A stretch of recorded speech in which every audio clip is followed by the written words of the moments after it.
Hello my student. आज हम पढ़ेंगे सर्कुलर मेयर्स का लेक्चर नंबर 3 ए लेवल मैथ पेपर 1। ये मैंने एक क्वेश्चन सिलेक्ट किया है आप लोगों के लिए। ये बड़ा मज़ेदार क्वेश्चन है और मुश्किल भी है। इसके पहले पार्ट के 1 मार्क्स हैं, दूसरे पार्ट के 5 मार्क्स हैं। तो आप ये देखिए कि जिस पार्ट के मार्क्स ज़्यादा होते हैं तो वो यकीनन मुश्किल होता है और उस पर काफ़ी फोकस करना पड़ता है। तो आज के इस लेक्चर में मैं आपको समझाऊंगा कि ये क्वेश्चन किस तरीके से आपने अटेम्प्ट करना है, हैंडल कैसे करना है, इसके अंदर क्या क्या टेक्निक इस्तेमाल होनी है, वो तमाम चीज़ें मैं इलस्ट्रेट करूंगा। मगर इसके बाद मैं चंद क्वेश्चन आपको दूंगा और उनके टिप्स बताऊंगा और हिंट्स दूंगा और आप उनको खुद से ट्राई करें कि किस तरीके से करने हैं। ये क्वेश्चन है हमारे पास एक राइट एंगल ट्रायंगल है AOB। ये राइट एंगल ट्रायंगल है AOB और इसमें O हमारे पास एक राइट एंगल है। A को सेंटर लेके हमने एक आर्क ड्रा की है, OP एक आर्क है, और इस तरह से B को सेंटर लेके एक दूसरी आर्क ड्रा की है OQ। ये परपेंडिकुलर 5 सेंटीमीटर है, बेस 12 सेंटीमीटर है। पहला क्वेश्चन यहाँ पे ये जो है वो पूछा ये गया है कि एंगल OAB रेडियन में फाइंड करना। तो ये बड़ा आसान है, 1 मार्क्स का सवाल है। इसमें सीधा सीधा आपने ट्रिग्नोमेट्रिकल रेशो इस्तेमाल करनी है कि tan theta is equal to perpendicular over base, यानी tan theta is equal to 5/12। तो उससे आप फाइंड कर लेंगे। मैं आपको पहला पार्ट यहाँ पे कर देता हूँ। सोल्यूशन में हम जाएंगे तो सोल्यूशन में हम पार्ट 1 का जो फार्मूला लगाएंगे, tan theta is equal to 5/12, और यहाँ पे अगर हम थीटा लेंगे तो tan इनवर्स 5/12।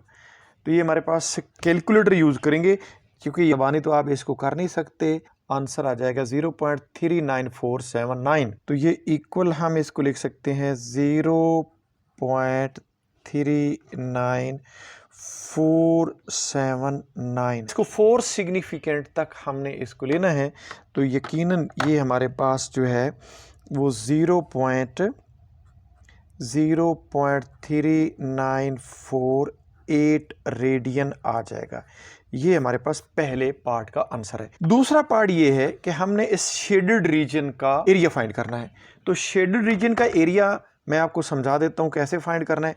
अगर हम AOP इस सेक्टर का एरिया फाइंड कर लेते हैं तो हमारे पास इस ट्रायंगल का ये पार्ट बच जाएगा।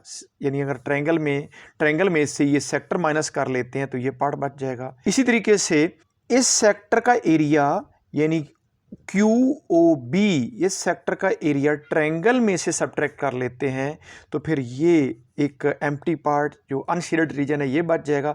इन दोनों अनशेडेड रीजन का एरिया ऐड कर लेंगे, पूरी ट्रायंगल में से अनशेडेड रीजन का एरिया माइनस कर लेंगे, सब्ट्रैक्ट कर लेंगे, तो हमारे पास शेडेड रीजन का एरिया बच जाएगा। क्लियर?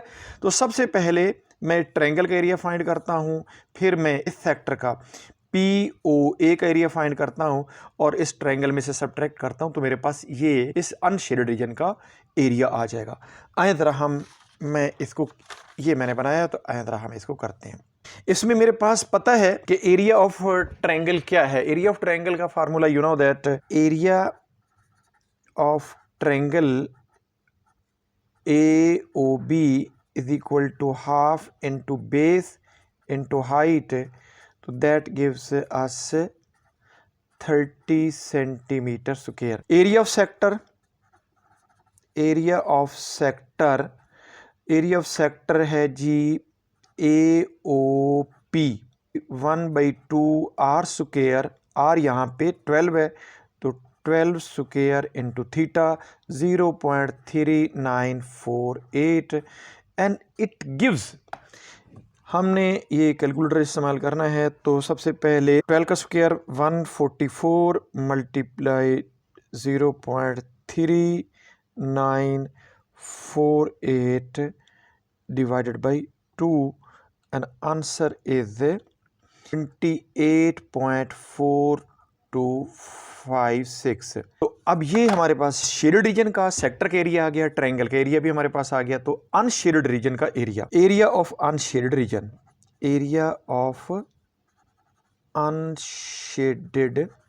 रीजन, तो हम क्या करेंगे, ट्रायंगल के एरिया में से इस सेक्टर के एरिया सब्ट्रैक्ट कर लेंगे।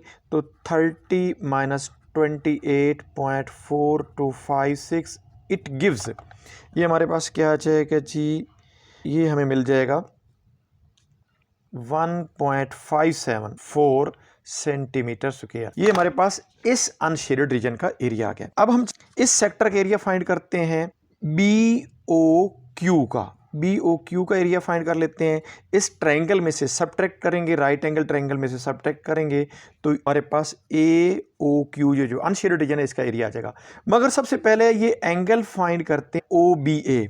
तो angle OBA is equal to π/2 minus ये वाला जो एंगल था हमारे पास 0.3948 0.3948 इट गिव्स, ये हमें देता है जी, आप कैलकुलेटर यूज़ करें दोबारा और उससे आप ये फाइंड कर सकते हैं -0.3948 यू विल गेट, ये हमारे पास ये एंगल आ गया है 1.1759। तो हम इसको लिख सकते हैं 1.176 लिख सकते हैं, 1.176 हम इसको लिख, रेडियन आ गया। तो अब area of sector, area of sector OBQ 1/2 r square, इसका रेडियस 5 है क्योंकि यहाँ से लेकर यहाँ तक भी 5 और यहाँ ये भी 5 गिवन है कि ये एक आर्क है और जिसका सेंटर B था। तो 5 स्क्वायर इंटू थीटा 1.176। तो अगर हम कैलकुलेटर इस्तेमाल करें तो वो हमारे पास आंसर आ जाएगा 14.69995। तो 14.7 भी आप इसे लिख सकते हैं, 14.70 सेंटीमीटर स्क्वायर। अनशेडेड, इस अनशेडेड रीजन का AOQ अनशेडेड रीजन का एरिया क्या होगा? Area of unshaded region, area of unshaded region. तो अनशेडेड रीजन का एरिया राइट एंगल ट्रायंगल में से शेडेड रीजन का शेडेड सेक्टर का एरिया सब्ट्रैक्ट कर लेंगे तो वो हमारे पास ट्रायंगल का एरिया है 30 माइनस 14.70 और ये हमें आ जाएगा 15.30 सेंटीमीटर स्क्वायर। अब दोनों जो हमारे पास ये अनशेडेड और ये अनशेडेड, दोनों अनशेडेड रीजन का टोटल एरिया, ये इस अनशेडेड रीजन का एरिया है ये 1.574 सेंटीमीटर स्क्वायर और इस अनशेडेड का एरिया हमारे पास है 15.30 सेंटीमीटर। दोनों अनशेडेड रीजन का एरिया अगर हम ऐड कर लें, total area of unshaded region, total area of unshaded region, that gives 1.574 plus 15.30 centimetre square और ये हमारे पास आ जाएगा 15.30 plus 1.574 it gives 16.874 centimetre square. अब ये तो हमारे पास आ गया जी अनशेडेड रीजन का एरिया, टोटली अनशेडेड रीजन का एरिया। अगर आप गौर से देखें तो this area plus this area unshaded region का एरिया आ गया। ट्रायंगल में से अनशेडेड रीजन का एरिया सब्ट्रैक्ट कर लें, इस शेडेड रीजन का एरिया आ जाएगा। नाउ यू कैन राइट, आप कैसे इसको लिखेंगे?